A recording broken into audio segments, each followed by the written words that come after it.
छत्तीसगढ़ सामान्य अध्ययन से संबंधित 10 प्रश्नों पर रोज हम डिस्कशन करते हैं, जो कि सीजीपीएससी और सीजी व्यापम के परीक्षाओं के लिए बहुत ज़्यादा इंपॉर्टेंट हो सकता है। सीधे हम लोग क्वेश्चंस पर चलते हैं।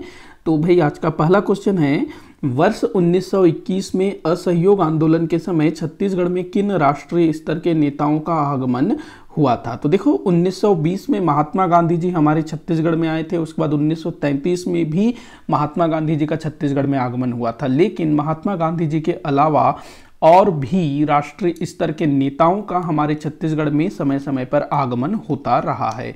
तो ऐसे ही असहयोग आंदोलन के समय कुछ राष्ट्रीय स्तर के नेता हमारे छत्तीसगढ़ में आते हैं। तो कौन कौन थे भाई वो? तो डॉक्टर राजेंद्र प्रसाद आए थे, सुभद्रा कुमारी चौहान जी आई थी, सी राजगोपालाचारी भी इस समय आए थे। ये तीनों एक साथ आए हुए थे। रायपुर आए, धमतरी भी गए, बिलासपुर भी गए। मीराबेन जो है ये 1933 में गांधी जी के साथ आई थी। तो यहाँ पर आपका आंसर जो है होगा 2, 3, 4। कौन कौन से नेता आए थे? तो 2, 3, 4 जो है आपका उत्तर होगा। 2, 3, 4 सॉरी 2, 3, 4। बढ़ते हैं अगले क्वेश्चन की तरफ। अगला क्वेश्चन दिया हुआ है, देवदास बंजारे का संबंध किस क्षेत्र से है? आपको बताना है देवदास बंजारे इनका संबंध किस क्षेत्र से है। तो ये जो है पंथी नृत्य से संबंधित है। पंथी नृत्य जिसका संबंध सतनाम पंथ से है। सतनाम पंथ के संस्थापक कौन थे भाई? तो बाबा गुरु घासीदास जी, जिनकी जयंती मनाई जाती है 18 दिसंबर को। बढ़ते हैं अगले क्वेश्चन की तरफ। अगला क्वेश्चन दिया हुआ है, दाऊ मंदराजी का मूल नाम क्या है? दाऊ मंदराजी जो कि नाचा के काफ़ी बड़े मतलब कलाकार हैं, नाचा से संबंधित थे ना ये दाऊ मंदराजी। तो इनका संबंध किस मतलब इनका मूल नाम क्या है, वास्तविक नाम क्या है, ये आपको बताना है। तो इनका वास्तविक नाम है दाऊ दुलार सिंह। दाऊ दुलार सिंह मंदराजी, ध्यान रखना। अच्छा, ये जो दाऊ कल्याण सिंह है ना, दाऊ कल्याण सिंह, इनके नाम पर रायपुर में एक सुपर स्पेशलिटी हॉस्पिटल का निर्माण करवाया गया है, जिसको शॉर्ट में डीकेएस हॉस्पिटल कहा जाता है। दाऊ कल्याण सिंह हॉस्पिटल, दाऊ कल्याण सिंह हॉस्पिटल, ध्यान रखना। ये डीकेएस हॉस्पिटल के नाम से फेमस है, आपसे पूछा जा सकता है। रायपुर के घड़ी चौक में है ये, तो ये ध्यान रखेंगे। तो दाऊ दुलार सिंह मंदराजी का पूरा नाम है। नाचा के ये प्रवर्तक हैं। अगला क्वेश्चन है, ऑनलाइन भू अभिलेख उपलब्ध कराने की योजना का क्या नाम है? तो हमारे छत्तीसगढ़ में जो भू अभिलेख है ना, भू अभिलेख मतलब जो भी जमीन का नक्शा वगैरह है और जमीन जायदाद से जुड़े हुए जो दूसरे दस्तावेज हैं, उनको ऑनलाइन उपलब्ध कराने की योजना का क्या नाम है, ये आपको बताना है। तो देखो जो भू नक्शा है इसका भी संबंध है, यहाँ से भी जो है ना भू नक्शा से भी भू अभिलेख प्राप्त होता है। लेकिन इस योजना को भुइयां के नाम से जाना जाता है। भुइयां के अंतर्गत ही भू नक्शा आता है और इसका जो है ना एप्लीकेशन भी है। आप अपने मोबाइल में इसको इंस्टॉल कर सकते हैं और आप अपने ज़मीन खेत वगैरह को देख सकते हैं और जानकारी ले सकते हैं कि किसके नाम से क्या है, क्या उसकी स्थिति है अभी, वो देख सकते हैं। नक्शा भी आप निकाल सकते हैं। भुइयां के जरिए आप जो है ना भू नक्शा इस पर जा सकते हैं और वहाँ से जो भी दस्तावेज आप चाहें देख सकते हैं। तो ध्यान रखना, भुइयां नाम है और उसी से संबंधित भू नक्शा। एक और एप्लीकेशन है राजस्व न्यायालय करके, उसमें जो भी पेशी वगैरह होता है ना जमीन से संबंधित, तो उसके बारे में जानकारी मिलती है। उसका भी जो है ना भुइयां में आपको जानकारी मिल जाएगा। आप भुइयां एप्लीकेशन डाउनलोड कर सकते हैं, उसमें आपको सारी डिटेल जानकारी मिल जाएगी। तो भुइयां याद रखना, भू अभिलेख उपलब्ध कराने की योजना है ऑनलाइन। आप कहीं से भी जो है अपना जो जमीन के दस्तावेज है निकाल सकते हैं इस योजना के तहत। अगला क्वेश्चन है, भिलाई के ग्राम गनियारी में छत्तीसगढ़ के किस महान विभूति का जन्म हुआ था? तो भाई गनियारी भिलाई का एक गांव है, तो यहाँ पर किनका जन्म हुआ था? तो तीजन बाई जो कि पंडवानी से संबंधित है ना, पंडवानी को इन्होंने पूरे दुनिया भर में फेमस किया है। तो इनका जन्म जो है भिलाई के गनियारी गांव में हुआ था। तो ध्यान रखना, इस चीज को इंपॉर्टेंट हो सकता है। अगला क्वेश्चन है, छत्तीसगढ़ के किस नेता को बस्तर टाइगर भी कहा जाता है? तो भाई बस्तर टाइगर किस नेता को कहा जाता है?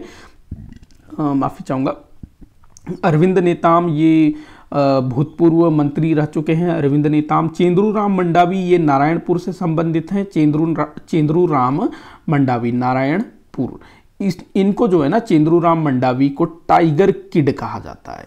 ध्यान रखना, टाइगर किड। क्या था कि चेंद्रूराम मंडावी ने ना बचपन में एक टाइगर को जंगल से ले आया था ये, और उसको जो है पाल पोस करके बड़ा करता है। और जैसे हम कुत्ते बिल्ली पालते हैं ना, वैसे ही चेंद्रूराम मंडावी के साथ वह टाइगर साथ में रहता था। जब वह बड़ा भी हो गया ना, टाइगर बड़ा हो गया, चेंद्रूराम खुद बड़ा हो गया, तब भी दोनों साथ में रहते थे। तो इसी कारण चेंद्रूराम मंडावी को टाइगर किड कहा जाता है। अब बात यहाँ पर बस्तर टाइगर की हो रही है, तो बस्तर टाइगर किसको कहा जाता है भाई? कवासी लखमा की बात करें तो अभी छत्तीसगढ़ राज्य सरकार में मंत्री हैं, जो कि कोंटा विधानसभा से विधायक हैं। महेंद्र कर्मा जो कि दंतेवाड़ा क्षेत्र से आते हैं और भारतीय राष्ट्रीय कांग्रेस के काफ़ी बड़े नेता थे, जिनकी हत्या 25 मई, ये भी आपको याद रखना है, 25 मई 2013 को बस्तर के दरभा घाटी के झीरम घाटी में नक्सलियों ने इनको मार दिया था हमला करके। तो इन्हीं महेंद्र कर्मा को बस्तर टाइगर कहा जाता है, ध्यान रखना। तो बस्तर टाइगर किनको कहा जाता है? महेंद्र कर्मा को। इनकी हत्या कब हुई? 25 मई 2013 को बस्तर के दरभा घाटी के झीरम घाटी में। मतलब कि दरभा घाटी के अंदर भी ना एक और घाटी है जिसको झीरम के नाम से जाना जाता है। झीरम कांड के नाम से इसको याद किया जाता है। 25 मई 2013 की यह घटना थी। इसमें और भी काफ़ी सारे बड़े बड़े नेता मारे गए थे। आप लोग चाहो तो उनका नाम बता सकते हो नीचे कमेंट बॉक्स में। अगला क्वेश्चन हम देखते हैं, भिलाई इस्पात संयंत्र की स्थापना में किस देश ने भारत को सहयोग प्रदान किया?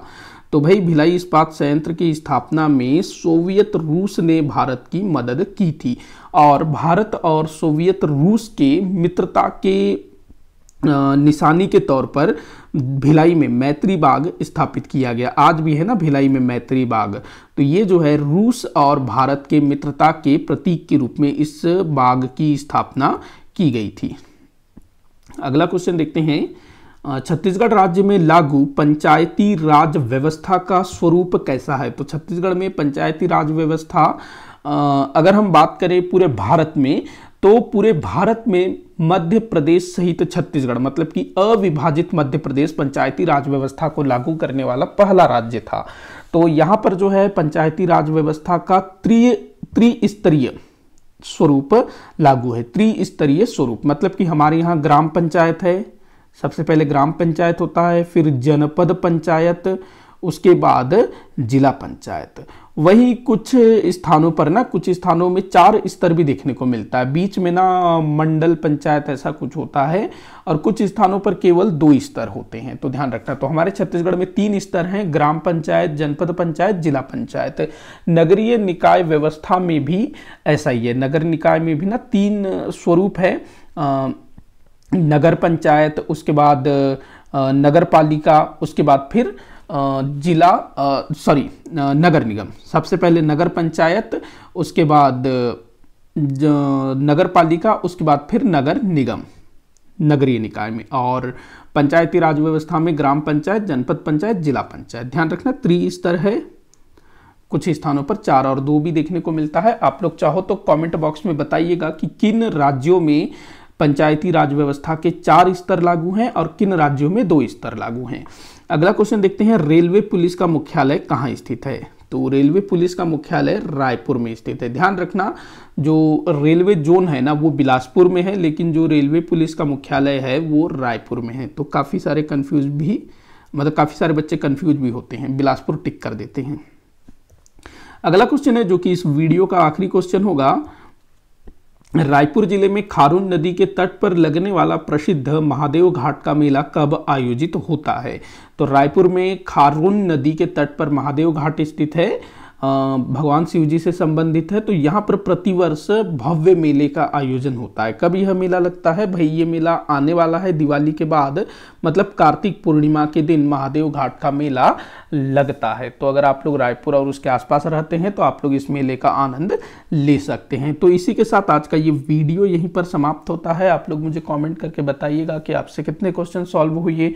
किसी भी क्वेश्चन में कोई भी डाउट हो तो जरूर बताइएगा। वीडियो को आखिर तक देखने के लिए बहुत बहुत धन्यवाद।